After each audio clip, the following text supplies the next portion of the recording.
ਸਤਿ ਸ਼੍ਰੀ ਅਕਾਲ ਜੀ ਦਰਸ਼ਕਾਂ ਦਾ ਸਵਾਗਤ ਹੈ। ਮੈਂ ਗੁਰਲੀਨ ਕੌਰ ਲੈ ਕੇ ਹਾਜ਼ਰ ਹਾਂ ਪੰਜਾਬ ਦਾ ਪ੍ਰਾਈਮ ਟਾਈਮ। ਸਭ ਤੋਂ ਪਹਿਲਾਂ ਰੁਖ ਕਰਦੇ ਹਾਂ ਅੱਜ ਦੀਆਂ ਮੁੱਖ ਖਬਰਾਂ ਵੱਲ। ਉਸ ਤੋਂ ਬਾਅਦ ਇਹਨਾਂ ਖਬਰਾਂ ਬਾਰੇ ਵਿਸਤਾਰ 'ਚ ਗੱਲ ਕਰਾਂਗੇ। ਪੰਜਾਬ 'ਚ ਕੋਰੋਨਾ ਟੈਸਟਿੰਗ ਨੂੰ ਲੈ ਕੇ ਸਰਕਾਰ ਅਲਰਟ ਨਹੀਂ। 8 ਜ਼ਿਲ੍ਹਿਆਂ 'ਚ 50 ਟੈਸਟ ਵੀ ਨਹੀਂ ਹੋਏ। ਸੂਬੇ ਵਿੱਚ 2914 ਸੈਂਪਲ ਲਏ ਗਏ, ਕੋਈ ਕੇਸ ਨਹੀਂ ਮਿਲੇ। ਗੁਰਸ਼ਰਨ ਕੌਰ ਬਣੀ ਪੰਜਾਬ ਮਹਿਲਾ ਕਾਂਗਰਸ ਦੀ ਪ੍ਰਧਾਨ। ਹਾਈ ਕਮਾਨ ਨੇ ਜਾਰੀ ਕੀਤਾ ਪੱਤਰ। ਬਲਬੀਰ ਰਾਣੀ ਦੇ ਅਸਤੀਫੇ ਤੋਂ ਬਾਅਦ ਖਾਲੀ ਹੋਇਆ ਸੀ ਅਹੁਦਾ। ਸਿਰਸਾ ਦੇ ਸਾਂਸਦ ਦਾ ਪੰਜਾਬ ਦੇ ਸੀਐਮ ਤੇ ਤਾਨਾ। ਦੁੱਗਲ ਨੇ ਕਿਹਾ ਕਿ ਉੜਦਾ ਪੰਜਾਬ ਤੇ ਰਾਜਸਥਾਨ ਨਸ਼ੇ ਲਈ ਜ਼ਿੰਮੇਵਾਰ। ਹੈਦਰਾਬਾਦ 'ਚ ਘੁੰਮ ਰਹੇ ਸੀ ਸੀਐਮ ਮਾਨ। ਪੰਜਾਬ ਦੇ ਨਿਵੇਸ਼ਕ ਯੂਪੀ 'ਚ ਮੁੱਖ ਮੰਤਰੀ ਯੋਗੀ ਨੂੰ ਮਿਲੇ। ਵਿਕਰਮ ਮਜੀਠੀਆ ਨੇ ਚੁੱਕੇ ਵੱਡੇ ਸਵਾਲ। ਧਰਮਕੋਟ ਵਿੱਚ ਇੱਕ 28 ਸਾਲਾ ਨੌਜਵਾਨ ਦੀ ਗੋਲੀਆਂ ਚਲਾ ਕੇ ਬੇਰਹਿਮੀ ਨਾਲ ਹੱਤਿਆ ਕਰ ਦਿੱਤੀ ਗਈ। ਬੀਐਸਐਫ 89 ਬਟਾਲੀਅਨ ਦਾ 43ਵਾਂ ਰੇਜਿੰਗ ਡੇ ਡੇਰਾ ਬਾਬਾ ਨਾਨਕ 'ਚ ਪੂਰੇ ਉਤਸ਼ਾਹ 'ਚ ਮਨਾਇਆ ਗਿਆ। ਕੋਰੋਨਾ ਦੇ ਵੱਧਦੇ ਮਾਮਲਿਆਂ ਨੂੰ ਲੈ ਕੇ ਕੇਂਦਰ ਸਰਕਾਰ ਨੇ ਸਾਰੀਆਂ ਰਾਜ ਸਰਕਾਰਾਂ ਅਤੇ ਕੇਂਦਰ ਸ਼ਾਸਤ ਪ੍ਰਦੇਸ਼ਾਂ ਨੂੰ ਕੋਵਿਡ ਟੈਸਟਿੰਗ ਵਧਾਉਣ ਦੇ ਨਿਰਦੇਸ਼ ਦਿੱਤੇ ਹਨ, ਪਰ ਪੰਜਾਬ ਸਰਕਾਰ ਦਾ ਸਿਹਤ ਵਿਭਾਗ ਇਸ ਨੂੰ ਗੰਭੀਰਤਾ ਨਾਲ ਲੈਂਦਾ ਨਜ਼ਰ ਨਹੀਂ ਆ ਰਿਹਾ। ਪਿਛਲੇ 21 ਦਸੰਬਰ ਨੂੰ ਪੂਰੇ ਪੰਜਾਬ ਵਿੱਚ ਸਿਰਫ 2914 ਕੋਵਿਡ ਸੈਂਪਲ ਲਏ ਗਏ ਸਨ, ਜਦੋਂ ਕਿ 5 ਜ਼ਿਲ੍ਹਿਆਂ ਵਿੱਚ ਕੋਵਿਡ ਟੈਸਟ ਪੰਜਾਬ ਤੱਕ ਵੀ ਨਹੀਂ ਪਹੁੰਚਿਆ। ਹੈਲਥ ਮਿਨਿਸਟਰ ਪੰਜਾਬ ਚੇਤਨ ਸਿੰਘ ਜੋੜ ਮਾਜਰਾ ਦਾ ਇਸ ਸਿਲਸਿਲੇ ਵਿੱਚ ਕੀ ਕਹਿਣਾ ਹੈ, ਆਓ ਦੇਖਦੇ ਹਾਂ। ਸਭ ਤੋਂ ਵੱਧ ਕੋਵਿਡ ਟੈਸਟ ਜਲੰਧਰ ਵਿੱਚ 539 ਅਤੇ ਤਰਨਤਾਰਨ ਵਿੱਚ 332 ਕੀਤੇ ਗਏ। ਕੇਂਦਰ ਸਰਕਾਰ ਦੀਆਂ ਹਦਾਇਤਾਂ ਤੋਂ ਪਹਿਲਾਂ ਪੰਜਾਬ ਵਿੱਚ ਔਸਤਨ 2500 ਦੇ ਕਰੀਬ ਕੋਵਿਡ ਟੈਸਟ ਕਰਵਾਏ ਜਾ ਰਹੇ ਸਨ, ਪਰ ਵਿਸ਼ਵ ਵਿੱਚ ਕੋਰੋਨਾ ਦੇ ਨਵੇਂ ਰੂਪ ਦੇ ਡੂੰਘੇ ਹੁੰਦੇ ਸੰਕਟ ਅਤੇ ਕੇਂਦਰ ਦੀਆਂ ਹਦਾਇਤਾਂ ਦੇ ਬਾਵਜੂਦ ਪੰਜਾਬ ਵਿੱਚ ਸਿਰਫ 349 ਕੋਵਿਡ ਟੈਸਟ ਹੀ ਹੋਏ ਹਨ। ਪੰਜਾਬ ਔਸਤ ਤੋਂ ਵੱਧ ਹੈ। ਪੰਜਾਬ ਸਰਕਾਰ ਦੇ ਸਿਹਤ ਵਿਭਾਗ ਅਨੁਸਾਰ 21 ਦਸੰਬਰ ਨੂੰ ਸੂਬੇ ਵਿੱਚ ਇੱਕ ਵੀ ਨਵਾਂ ਕੋਰੋਨਾ ਸੰਕਰਮਿਤ ਮਰੀਜ਼ ਨਹੀਂ ਮਿਲਿਆ ਹੈ, ਜਦੋਂ ਕਿ 19 ਦਸੰਬਰ ਤੱਕ ਪੰਜਾਬ ਵਿੱਚ 11 ਐਕਟਿਵ ਕੇਸ ਸਨ। ਫਿਰ 20 ਦਸੰਬਰ ਨੂੰ ਇਹ ਕੇਸ ਘਟ ਕੇ 9 ਰਹਿ ਗਏ ਅਤੇ 21 ਦਸੰਬਰ ਨੂੰ ਕੋਰੋਨਾ ਇਨਫੈਕਸ਼ਨ ਤੋਂ ਪੀੜਤ ਮਰੀਜ਼ਾਂ ਦੀ ਗਿਣਤੀ 8 ਰਹਿ ਗਈ ਹੈ। ਪਰ ਪੰਜਾਬ ਦੇ 2 ਜ਼ਿਲ੍ਹਿਆਂ ਨੂੰ ਛੱਡ ਕੇ ਬਾਕੀ ਸਾਰੇ ਜ਼ਿਲ੍ਹਿਆਂ ਵਿੱਚ ਕੋਵਿਡ ਟੈਸਟਿੰਗ ਘੱਟ ਹੋਣ ਕਾਰਨ ਹਰ ਸੰਭਵ ਦਾਅਵੇ ਬਿਮਾਰੀ ਨੂੰ ਰੋਕਣ ਲਈ ਸਰਕਾਰ ਵੱਲੋਂ ਕੋਸ਼ਿਸ਼ਾਂ ਪਰ ਸਵਾਲ ਖੜੇ ਹੋਏ ਹਨ। ਸਤਿ ਸ਼੍ਰੀ ਅਕਾਲ ਜੀ, ਮੈਂ ਚੇਤਨ ਸਿੰਘ ਜੋੜਾ ਮਾਜਰਾ, ਹੈਲਥ ਮਿਨਿਸਟਰ ਪੰਜਾਬ। ਜਿਸ ਤਰ੍ਹਾਂ ਤੁਹਾਨੂੰ ਪਤਾ ਹੀ ਹੈ ਕਿ ਸਾਡੇ ਪੰਜਾਬ ਦੇ ਮੁੱਖ ਮੰਤਰੀ ਸਰਦਾਰ ਭਗਵੰਤ ਸਿੰਘ ਜੀ ਮਾਨ ਲਗਾਤਾਰ ਪੰਜਾਬ ਦੇ ਲੋਕਾਂ ਦੀ ਸਿਹਤ ਪ੍ਰਤੀ ਆਪਣੀ ਜ਼ਿੰਮੇਵਾਰੀ ਸਮਝਦੇ ਹੋਏ ਸਿਹਤ ਦੇ ਵਿੱਚ ਬਹੁਤ ਸਾਰਾ ਜਿਹੜਾ ਕੰਮ ਕਰ ਰਹੇ ਨੇ। ਉਹਦੇ ਸੰਦਰਭ ਦੇ ਵਿੱਚ ਹੀ ਅਸੀਂ ਜਿਹੜਾ ਕਰੋਨਾ ਜੋ ਪਿਛਲੇ ਲੰਬੇ ਸਮੇਂ ਤੋਂ ਜਿਹੜਾ ਚੱਲ ਰਿਹਾ ਸੀ, ਉਹਦੇ ਸੰਬੰਧ 'ਚ ਅੱਜ ਦਾ ਜਿਹੜੀ ਅੱਜ ਤੱਕ ਦੀ ਜੋ ਰਿਪੋਰਟ ਹੈ ਉਹਦੇ ਮੁਤਾਬਿਕ ਸਾਡੇ ਕੁੱਲ ਐਕਟਿਵ ਜਿਹੜੇ ਪੋਜ਼ਿਟਿਵ ਕੇਸ ਹੈਗੇ ਆ ਉਹ 9 ਨੇ, ਔਰ ਉਹਦੇ ਨਾਲ ਹੀ ਜਿਹੜੇ 16 ਜ਼ਿਲ੍ਹੇ ਇਹੋ ਜਿਹੇ ਨੇ ਜਿੱਥੇ ਕੋਈ ਵੀ ਜਿਹੜਾ ਪੋਜ਼ਿਟਿਵ ਕੇਸ ਹੈ, ਐਕਟਿਵ ਕੇਸ ਹੈ, ਉਹ ਨਹੀਂ ਹੈ।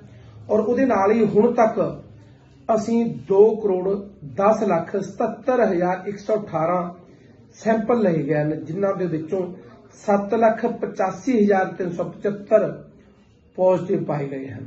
ਔਰ ਸਾਡੇ ਵੱਲੋਂ ਜਿਹੜੀ ਆ ਕੋਈ ਰੱਬ ਨਾ ਕਰੇ ਕੋਈ ਐਦਾਂ ਦੀ ਵੇਵ ਦੁਬਾਰਾ ਆਉਂਦੀ ਆ, ਉਹਦੇ ਵੱਲੋਂ ਸਾਡੇ ਵੱਲੋਂ ਜਿਹੜੀ ਪੂਰਾ ਤਿਆਰੀ ਜਿਹੜੀ ਕੀਤੀ ਗਈ ਆ।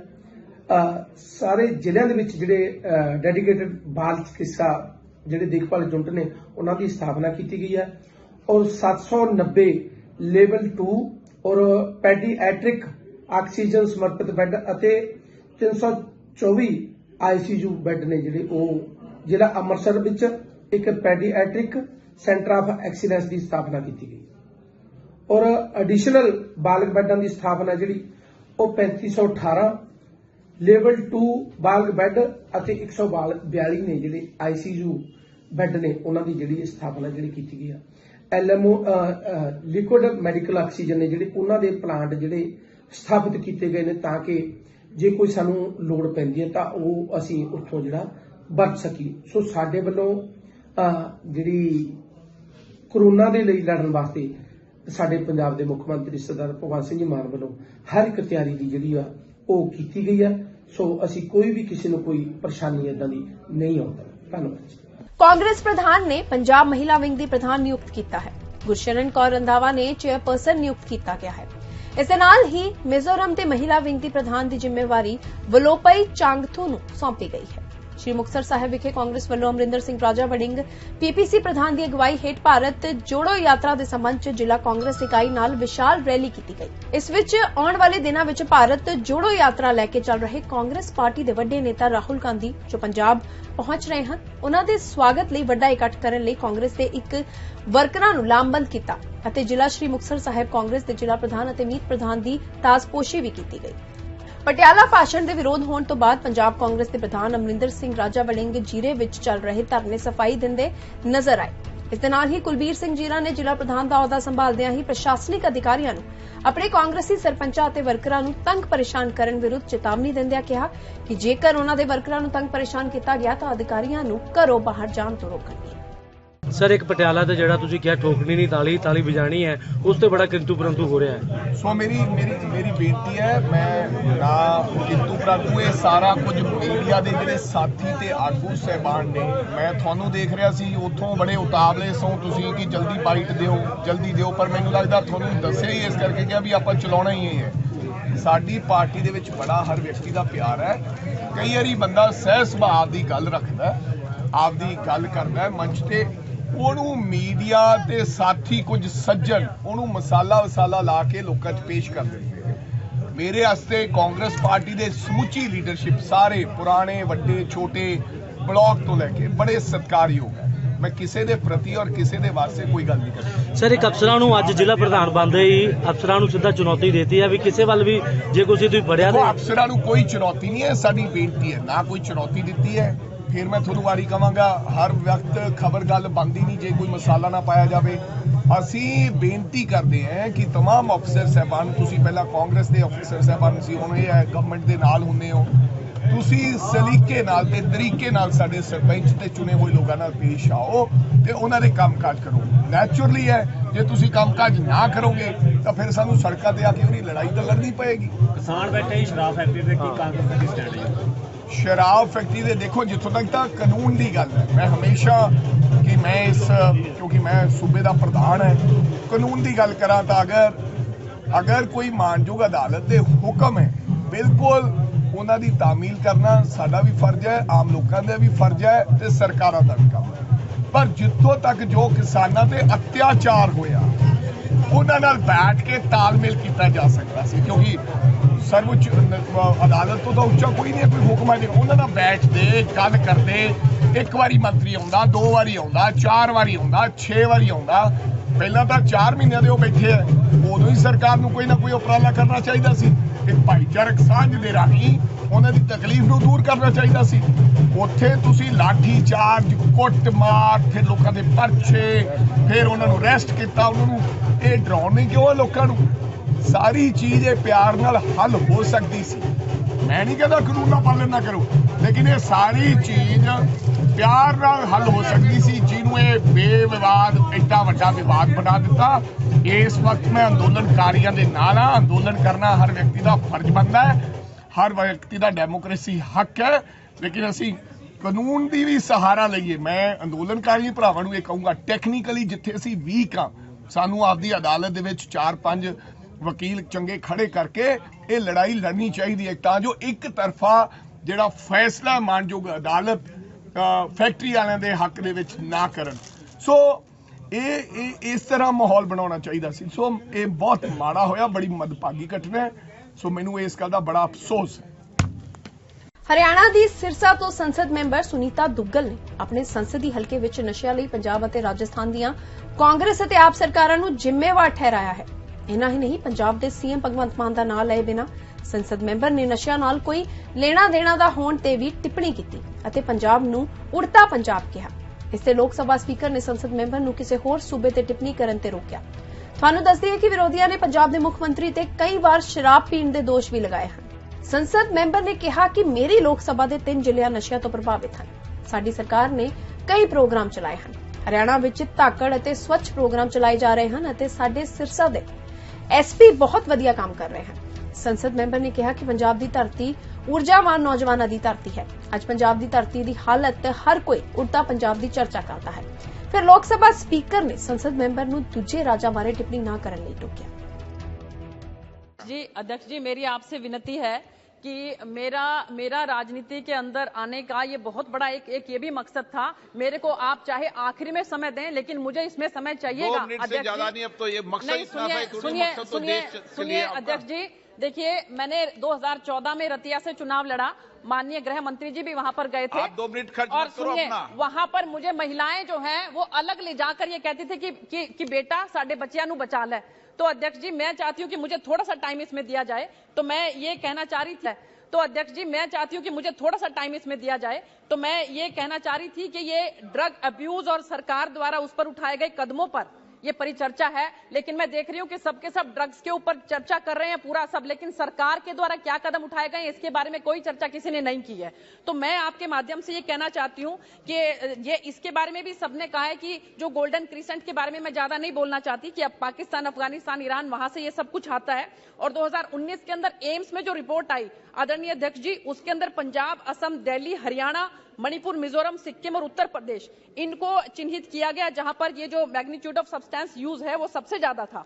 तो आदरणीय अध्यक्ष जी, क्योंकि पाकिस्तान और राजस्थान के माध्यम से और पंजाब के माध्यम से ये जो है यहाँ पर ड्रग्स आता है, खासकर मेरे इलाके में जो सिरसा लोकसभा है इसकी अगर मैं बात करूं तो, और ड्रोन से भी अब तो आने लगा है। तो मैं ये कहना चाह रही थी कि इसमें दोनों में एक जगह पर कांग्रेस की सरकार है और एक जगह पर आप पार्टी की सरकार है। अगर पहले यहाँ पर संसद के अंदर जो है वो हमारे जो क्या बोलते हैं कि लोकसभा के सांसद थे, सबको मालूम है कि उनका तो नशे से दूर दूर तक कोई रिश्ता है ही नहीं, और अब वो जो है वहां पर चले गए हैं, वो मुख्यमंत्री बन के वहां पर। तो मैं ये कहना चाह रही थी कि अभी पिछले दिनों मेरी जो है माननीय गृह मंत्री जी से मुलाकात हुई और इसके बारे में मैंने उनसे चर्चा की। तो आदरणीय अध्यक्ष जी, उसके एक हफ्ते के अंदर अंदर आदरणीय जो हमारे गृह मंत्री जी हैं उन्होंने चंडीगढ़ में जाकर और बहुत इंपॉर्टेंट जो है वहां पर ये drug trafficking and national security के ऊपर उन्होंने बातचीत की और सारे जितने भी आसपास के राज्य हैं उन सबके साथ उन्होंने इसके बारे में बहुत विस्तार से चर्चा की। मुझे लगता है कि जो हमारे गृह मंत्री जी इसके बारे में और विस्तार से बताएंगे। तो मैं ये कहना चाह रही थी कि उसके बाद 272 डिस्ट्रिक्ट ऐसे हैं जो चिन्हित किए गए पूरे के पूरे हिंदुस्तान के अंदर, और जिसके अंदर से हरियाणा के अंदर 10 डिस्ट्रिक्ट ऐसे हैं जो चिन्हित किए गए, और दुर्भाग्य से मेरी लोकसभा के 3 डिस्ट्रिक्ट आते हैं अध्यक्ष जी, और तीनों डिस्ट्रिक्ट जो है इसके अंदर है, चाहे सिरसा है, चाहे फतेहाबाद है, चाहे जींद की हम बात करें। और इसके साथ साथ मैं आपको कहना चाह रही हूँ कि हमारी सरकार ने इसके अंदर जो काम किए, स्टेट एक्शन प्लान जो है ना इसके अंदर बनाया है, जिसके माध्यम से केयर लॉन्च किया है, जिसमें कोऑर्डिनेशन, अवेयरनेस, रिहेबिलिटेशन और एनफोर्समेंट, ये काम हमारी हरियाणा सरकार ने किया है। 29 मई 2020 को Haryana state narcotic central bureau बनाया गया और उस ब्यूरो के माध्यम से 5 टियर स्ट्रक्चर बनाया गया। ये मैं आपके माध्यम से सभी जितने भी यहाँ पर उपस्थित हैं वो अपने राज्य में क्या कर सकते हैं, क्योंककि सभी सरकार क्या कर रही है उसके बारे में भी बताना जरूरी है अध्यक्ष जी। तो मैं ये बताना चाह रही थी कि 5 टियर जो स्ट्रक्चर है वो बनाने के लिए कहा है, जिसके अंदर 7538 जो विलेज मिशन टीम है, 1710 वार्ड मिशन टीम है, क्लस्टर मिशन टीम है, सब डिवीजन मिशन टीम है, डिस्ट्रिक्ट मिशन टीम है, और इसके साथ साथ इसमें 50% जो भागीदारी है वो एडमिनिस्ट्रेशन की है और 50% भागीदारी जो है वो पब्लिक की है। और इसके साथ साथ मैं आपको आपके माध्यम से कहना चाह रही हूं कि ड्रग एडिक्ट्स ना कहा जाए। माननीय गृह मंत्री जी ने भी ड्रग एडिक्ट्स की बजाय अगर हम ड्रग विक्टिम कहेंगे, क्योंकि वो बच्चे जो है किसी न किसी कारणवश इसके अंदर आते हैं, तो उनको ड्रग विक्टिम कहा जाए तो बहुत अच्छी बात है।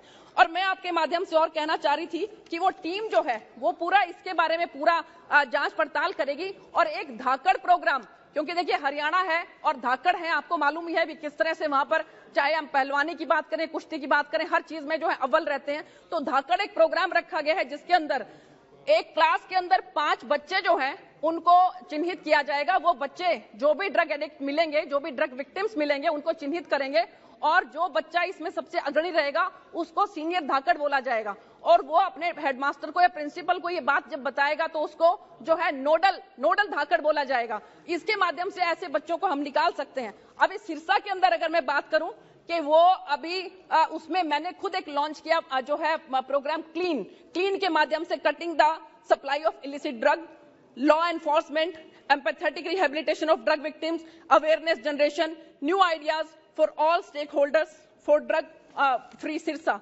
तो ये मैं आपके अध्यक्ष जी अभी मैं आपको बता रही हूँ कि हमारे वहां पर सबसे ज्यादा हाईएस्ट रिकवरी ऑफ हीरोइन और पॉपी हस्क हुई। अध्यक्ष जी, जब हम छोटे बच्चे थे ना तो कई बार अखबारों में पढ़ते थे कि हीरोइन पकड़ी गई। हमें चिंता हो जाती थी कि हमारी हेमा मालिनी जी तो नहीं पकड़ी गई, लेकिन पता लगा कि ये हीरोइन तो जो ड्रग्स जो है इनके बारे में कहा जाता है। तो सुनिए, इसके बाद मैं कहना चाह रही हूँ कि 802 केसेस 17 महीने के अंदर अंदर हमारे सिरसा के अंदर पकड़े गए। बहुत वहां के जो ऑफिसर एसपी हैं बहुत बढ़िया काम कर रहे हैं अध्यक्ष जी।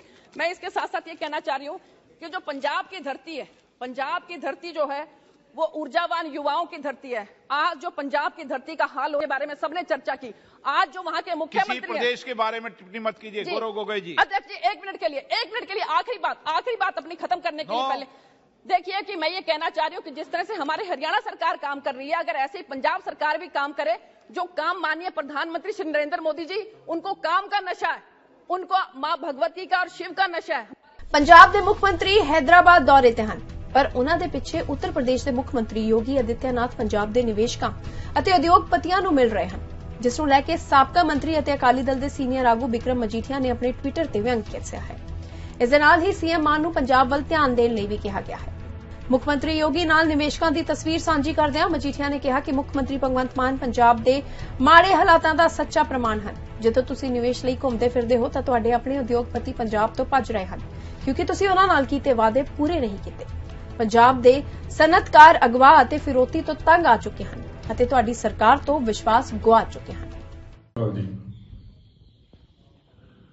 कल की जो खबर आई है सारिਆਂ ਦੇ सामने, उन्होंने भगवंत मान की ते आम आदमी पार्टी की सरकार की पोल खोलती है। एक पासे पंजाब के लोगों के खजाने की लुट भगवंत मान जी कर रहे हैं कि वो वख-वख सूबियां च, कदे तमिलनाडु कदे तेलंगाना, वख-वख सूबियां च जा रहे हैं और उत्थे इंडस्ट्रीलिस्टां नूं कह रहे हैं कि तुसीं पंजाब च आके अपना पूंजी निवेश करो, कि इन्वेस्ट करो पंजाब च आके। मगर असलीयत की है पंजाब की पिछले 8 महीनों की लॉ एंड आर्डर के इन्ने बदतर हालात ने कि हर इंडस्ट्रीलिस्ट, हर प्रॉपर्टी डिवेलपर, हर डॉक्टर, हर क्लिनिक, हर वर्ग, हर दुकानदार तक फिरौतियां दे, एक्सटॉर्शन दे, मर्डर दे फोन कॉल्स आ गए और लॉ एंड ऑर्डर के मुद्दे ते भगवंत मान जी सुते हुए हैं। ये कला ते कला कदे गुजरात च ब्रेक डांस करते दिसते हैं, कदे हिमाचल च दिसते हैं और ये जाके दूजे सूबिया च सरकारी पैसा उजाड़ रहे हैं, सरकारी इश्तिहार दूजे सूबिया च जाके दे रहे कि पंजाब के हालात बहुत चंगे। मगर पंजाब के असल हालात की ने, ये पंजाब के इंडस्ट्रीलिस्टां ने कल जाके जद योगी साहब नाल यूपी के चीफ मिनिस्टर नाल मीटिंग की और मीटिंग करने तो बाद योगी सरकार की जो इंडस्ट्रीयल पॉलिसी है और जो उन्होंने इंसेंटिव्स ने उन्होंने हाफ अक्की अंगारा दिता। एक तो एक गल स्पष्ट हो गई कि जी आम आदमी पार्टी की सरकार 8-9 महीनों च कोई इंडस्ट्रीयल पॉलिसी नहीं बना सकी है। पंजाब च हालात लॉ एंड ऑर्डर के हिजे हो गए आ, इंडस्ट्रीलिस्ट को एक बुरी नजर नाल वेख्या जाता है।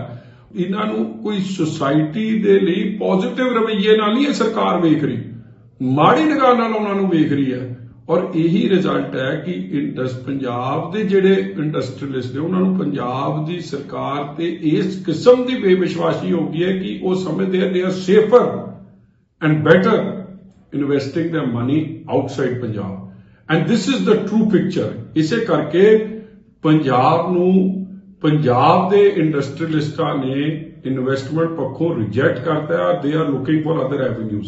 इहदे नाल बड़े खतरनाक सिक्टे निकलने।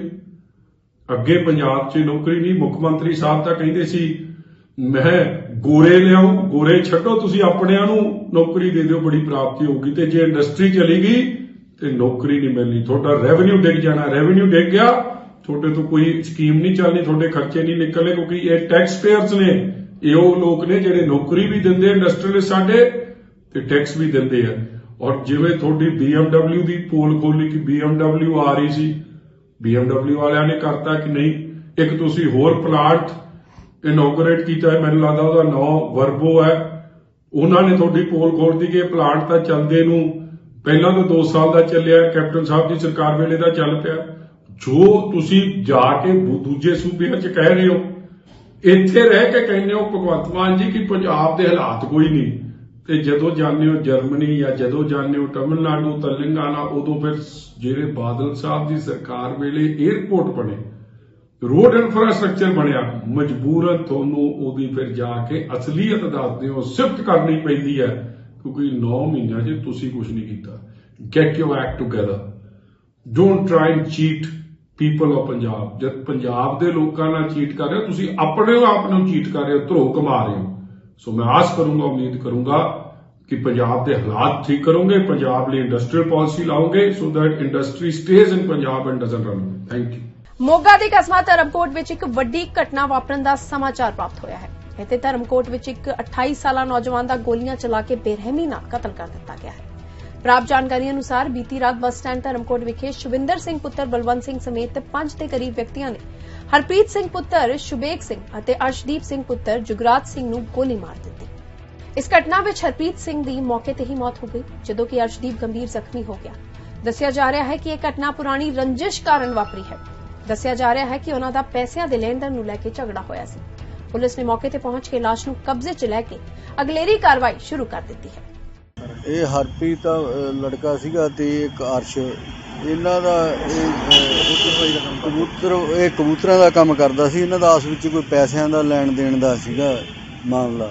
ਇਹ ਉੱਥੇ ਇਹਨਾਂ ਦੀ ਆਸ ਵਿੱਚ ਜੱਫੋ ਜੱਫੀ ਹੋ ਗਿਆ। ਉੱਥੇ ਜਿਹੜੇ ਇੱਕ ਗੋਲੀ ਉਹਦੇ ਹਰਪ੍ਰੀਤ ਦੇ ਵੱਜੀ ਆ, ਉਹਦੇ ਨਾਲ ਉਹਦੀ ਮੌਤ ਹੋ ਗਈ ਆ। ਦੂਜਾ ਬੰਦਾ ਇੰਜਰਡ ਆ, ਉਹਦੇ ਲਈ ਉਹ ਦਾਖਲ ਆ। ਜਿਹੜੀ ਜੋ ਵੀ ਇਹਨਾਂ ਨੂੰ ਜਲਦੀ ਮੁਕੱਦਮਾ ਦਰਜ ਕਰ ਲਿਆ ਗਿਆ ਤੇ ਜਲਦੀ ਇਹਨਾਂ ਨੂੰ ਗ੍ਰਿਫਤਾਰ ਕੀਤਾ ਗਿਆ। ਪਤਾ ਲੱਗਿਆ ਜਿਹੜੇ ਗੋਲੀ ਚਲਾਉਣ ਵਾਲੇ ਕਿੱਥੋਂ ਦੇ ਆ? ਉਹ ਇੱਥੇ ਦੇ ਲੋਕਲ ਹੀ ਆ। ਸ਼ਿਵਾ ਹੈਗਾ ਇੱਕ ਸਾਡੇ ਇੱਥੇ, ਉਹਦੇ ਤੇ ਵੀ ਪਹਿਲਾਂ ਮੁਕੱਦਮੇ ਕਾਫੀ ਦਰਜ ਆ ਤੇ ਇਹਨਾਂ ਦਾ ਕੋਈ ਆਪਸ ਵਿੱਚ ਹੀ ਪੈਸਿਆਂ ਦੇ ਲੈਣ ਦੇਣ ਨੂੰ ਝਗੜਾ ਸੀਗਾ ਤੇ ਜਿਹੜੇ ਬੰਦੇ ਸਾਰੇ ਆਇਡੈਂਟੀਫਾਈ ਕਰ ਲਿਆ, ਜਲਦੀ ਤੋਂ ਜਲਦੀ ਗ੍ਰਿਫਤਾਰ ਕੀਤੇ ਜਾਣਗੇ। ਕੀ ਘਟਨਾ ਵਾਪਰੀ? ਮੈਂ ਧਰਮਕੋਟ ਦਾ ਰਹਿਣ ਵਾਲਾ ਹਾਂ। ਅਸੀਂ ਕਬੂਤਰਾਂ ਵਾਲੀ ਦੁਕਾਨ ਤੇ ਬੱਸ ਅੱਡੇ ਬੈਠੇ ਸੀਗੇ। ਉਹ ਮੇਰੇ ਵੱਡੇ ਬਾਈ ਦੀ ਦੁਕਾਨ ਆ। ਉੱਥੇ ਇਹਨਾਂ ਦਾ ਦੂਜਾ ਰੋਰ ਵਾਲਾ ਸੀਗਾ ਕੋਈ ਪੈਸਿਆਂ ਦਾ, ਸੱਟੇ ਸੁੱਟੇ ਦਾ। ਉਹ ਬਾਈ ਨੂੰ 80-90 ਹਜ਼ਾਰ ਰੁਪਈਆ ਆਇਆ ਸੀਗਾ ਤੇ ਉਹਨਾਂ 'ਚੋਂ ਕੁਝ ਉਹਨਾਂ ਨੇ ਅੱਧੇ ਪੈਸੇ ਦੇ ਦਿੱਤੇ ਤੇ ਅੱਧੇ ਰੱਖ ਲਏ। ਤੇ ਬਾਈ ਨੇ ਫਿਰ ਫੋਨ ਲਾਇਆ 2 ਮਹੀਨਿਆਂ ਬਾਅਦ ਵੀ ਸਾਡੇ ਪੈਸੇ ਦੇ ਦਿਓ, ਹੈ ਨਾ। ਉਹ ਕਹਿੰਦੇ ਅਸੀਂ ਨਹੀਂ ਦੇਣਗੇ। ਤੇ ਮੁੜ ਕੇ ਅਸੀਂ ਦੁਕਾਨ ਬੰਦ ਕਰਕੇ ਤੇ ਘਰ ਨੂੰ ਚੱਲੇ ਸੀਗੇ। ਉਹ ਇੱਕ ਸਵਿਫਟ ਗੱਡੀ ਆਈ ਸੀ ਡਿਜ਼ਾਇਰ, ਉਹਨਾਂ 'ਚ 5 ਬੰਦੇ ਸੀਗੇ। ਉਹਨਾਂ ਤਾਂ 3 ਕੋਲ ਸੀਗੇ ਅਸਲੇ ਤੇ ਬਾਕੀ ਕੋਲ ਕਿਰਪਾਨਾਂ ਸੀਗੀਆਂ। ਹਾਂ, ਉਹਨਾਂ ਨੇ ਸਾਡੇ ਤੇ ਹਮਲਾ ਕੀਤਾ। ਉਹਨਾਂ ਨੇ 6 ਫਾਇਰ ਕੱਢੇ ਆ, ਪੂਰੇ 6। ਹਾਂ। ਜਿਹਦੀ ਡੈਥ ਹੋਈ ਆ ਉਹਦਾ ਕੀ ਨਾਮ? ਉਹਦਾ ਨਾਂ ਹਰਪ੍ਰੀਤ ਆ, ਕੱਚਾ ਨਾਂ ਹੈਪੀ ਆ। ਉਹ ਕੀ ਕੰਮ ਕਰਦਾ ਸੀ? ਉਹਦੀ ਦੁਕਾਨ ਕਬੂਤਰਾਂ ਵਾਲੀ। ਹਾਂ। ਕਿੰਨੀ ਉਮਰ ਉਹਦੀ? ਉਹਦੀ 30 ਸਾਲ ਹੈਗੀ ਹੈ। ਬਸ ਸਿਰਫ ਤੁਹਾਡੇ ਪੈਸੇ ਦੇ ਲੈਣ ਦੇਣ ਹੋਏ? ਹਾਂਜੀ। ਹੋਰ ਤਾਂ ਨਹੀਂ ਕੋਈ ਤੁਹਾਡੇ ਕੋਲ? ਨਹੀਂ, ਹੋਰ ਕੁਝ ਨਹੀਂ ਹੋਈ। ਕੋਈ ਪਤਾ ਕੌਣ ਸੀ ਬੰਦਾ ਉਹ? ਹਾਂਜੀ ਪਤਾ ਜੀ, ਉਹ ਕਾਕੂ ਦਾ ਮੁੰਡਾ ਸ਼ਿਵਾ ਵਾ। ਸ਼ਿਵੇ ਦਾ ਮੁੰਡਾ ਕਾਕੂ ਆ। ਹਾਂ, ਇੱਕ ਪੱਤਰਕਾਰ ਦਾ ਮੁੰਡਾ ਬਲਵਿੰਦਰ ਨਾ, ਬਲਵਿੰਦਰ ਪੱਤਰਕਾਰ ਦਾ ਮੁੰਡਾ ਸੀਗਾ। ਇੱਕ ਸੀਗਾ ਟੋਕੇ ਵਾਲੇ ਦਾ ਮੁੰਡਾ। ਜਿਹੜੀ ਤੁਹਾਡੇ ਕੋਲ ਪੁਰਾਣੀ ਕੋਈ ਰੰਜਿਸ਼ ਨਹੀਂ ਹੈ? ਸਿਰਫ ਕੋਈ ਨਹੀਂ ਹੈਗੀ ਸਾਡੇ ਕੋਲ ਪੁਰਾਣੀ। ਤੁਸੀਂ ਕੀ ਕੰਮ ਕਰਦੇ ਹੋ? ਮੈਂ ਇੱਥੇ ਲੱਗਾ ਖੋਸਾ ਪਾਉਂਦੀ, ਟਰੈਕਟਰਾਂ ਦੇ ਹੁੱਕਮ ਬਣਾਉਣੇ। BSF 89 ਬਟਾਲੀਅਨ ਦਾ 43ਵਾਂ ਰੇਜਿੰਗ ਦੇ ਗੁਰਦਾਸਪੁਰ ਦੇ ਸਰਹੱਦੀ ਕਸਬਾ ਡੇਰਾ ਬਾਬਾ ਨਾਨਕ 'ਚ BSF ਜਵਾਨਾਂ ਅਤੇ ਅਧਿਕਾਰੀਆਂ ਅਤੇ ਉਹਨਾਂ ਦੇ ਪਰਿਵਾਰਾਂ ਵੱਲੋਂ ਪੂਰੇ ਉਤਸ਼ਾਹ ਨਾਲ ਮਨਾਇਆ ਗਿਆ। ਇਸ ਮੌਕੇ BSF DIG Gurdaspur sector Prabhakar Joshi ਨੇ ਮੁੱਖ ਮਹਿਮਾਨ ਵਜੋਂ ਸ਼ਿਰਕਤ ਕੀਤੀ। ਉੱਥੇ ਹੀ ਇਸ ਮੌਕੇ BSF ਜਵਾਨਾਂ ਵੱਲੋਂ ਸੱਭਿਆਚਾਰ ਪ੍ਰੋਗਰਾਮ ਪੇਸ਼ ਕੀਤਾ ਅਤੇ ਉਤਸ਼ਾਹ 'ਚ ਖੁਦ BSF ਅਧਿਕਾਰੀ ਵੀ ਖੁਸ਼ੀ 'ਚ ਪੂਰੇ ਉਤਸ਼ਾਹ 'ਚ ਨਜ਼ਰ ਆਏ। ਉਨ੍ਹਾਂ ਕਿਹਾ ਕਿ ਇਸ ਬਟਾਲੀਅਨ ਵੱਲੋਂ ਇਸ ਡੇਰਾ ਬਾਬਾ ਨਾਨਕ ਅਤੇ ਨਾਲ ਲੱਗਦੇ ਸਰਹੱਦੀ ਇਲਾਕੇ ਤੇ ਅੰਤਰਰਾਸ਼ਟਰੀ ਹਿੰਦ-ਪਾਕ ਸਰਹੱਦ ਤੇ हर हालातों का सामना करते हुए पूरी दलेरी नाल अपनी ड्यूटी निभाई जा रही है। आज 89 बटालियन का 43वां स्थापना दिवस यहाँ पर सेलिब्रेट करा जा रहा है और हमारे आप देख ही सकते हैं अधिकारी, अधीनस्थ अधिकारी, बहादुर सीमा प्रहरी, सीमा भवानी और उनके सभी परिवारगण अपने कितने व्यस्त कार्यक्रम के बावजूद जब 16 से 18 घंटे ये बॉर्डर पे ड्यूटी दे रहे हैं, मौसम कितना ख़राब है आप देख ही सकते हैं, और उसके बावजूद जिस तरह से इन्होंने शानदार जोश के साथ, उल्लास के साथ, पूरे उमंग के साथ इसको सेलिब्रेट कर रहे हैं, ये मोटिवेशन बटालियन के मोटिवेशन को और नेतृत्व को दिखाता है। कमांडर्स का काम ही ये है कि जवानों के साथ मिलकर के उनके सुख दुख में हर क्षण खड़े रहें, और जब हमारे जवान अपने बटालियन का स्थापना दिवस मना रहे हैं तो मेरे से रहा नहीं गया जब उन्होंने अनुरोध करा कमांडेंट साहब ने और जवानों ने, और कमांडर का तो उत्साहित होना बहुत जरूरी है। सर हमारी बटालियन है ये 89 बटालियन बहुत शानदार बॉर्डर पर कार्य कर रही है। जब से ये आई है इसने यहाँ पे 89 kg तकरीबन हेरोइन पकड़ी है, 8 या 9 इन्होंने पिस्टल पकड़े हैं, 2 ओपीएम पकड़े और 2 किलो ओपीएम पकड़ा है अफीम। और पिछले साल इसी साल जनवरी या फरवरी माह में यहाँ जवानों ने बहुत शानदार एक एनकाउंटर करा था, अपनी जान की बाजी खेल के पाकिस्तान के जो नापाक कोशिश है उनको नाकाम करा था, जब उन्होंने एक बहुत बड़ा कंसाइनमेंट ड्रग्स का हेरोइन का बॉर्डर से फेंसिंग के थ्रू डालने की कोशिश करी थी। और उसमें हमारे हवलदार ज्ञान सिंह ने जान की बाजी लगा करके खुद इंजर्ड होकर के भी उनके जो नापाक मंसूबे थे उनको नाकामयाब कर दिया। तो मेरे को बहुत खुशी होती है बताते हुए कि शायद उनको, उन 2 जवानों को, बहादुर जवानों को आगामी हो सकता है 2-3-4 महीने में पुरस्कार, वीरता पुरस्कार मिलेगा और ये बटालियन के लिए बहुत एक शानदार मतलब अचीवमेंट होगा। देखिए बॉर्डर पे जब से चाक चौबंद कर दिया गया है और बिल्कुल किसी भी तरह एक अभेद्य किले की तरह बॉर्डर कर दी गई है, किसी भी हालत में बॉर्डर से निकलना संभव नहीं है। तो चूंकि ये पाकिस्तान और उसकी ISI द्वारा ड्रीवन सारा का सारा कार्य है, पंजाब में हमारे इस पवित्र पावन भूमि में ये अलगाववाद फैलाना चाहते हैं, दोबारा आतंकवाद का विष बोना चाहते हैं। तो अब इन्होंने ये ड्रोन के माध्यम से ड्रग्स को और कंसाइनमेंट को, जो हथियारों के, इनको भेजना शुरू करा है। और हम पब्लिक के साथ मिलकर, जनता के साथ मिलकर के अवेयरनेस कैंपेन चला रहे हैं और पूरी ताकत से इलाके में छाए हुए रहते हैं ताकि इनके हर मंसूबे को नाकाम कर दें। अभी पिछले महीने हमने इसी कड़ी में 2 ड्रोन को मार भी गिराया है। पंजाब दा प्राइम टाइम देखने ते सुनने लई जुड़े रहो साडे चैनल दे नाल। देखदे रहो पंजाब टुडे। सत श्री अकाल।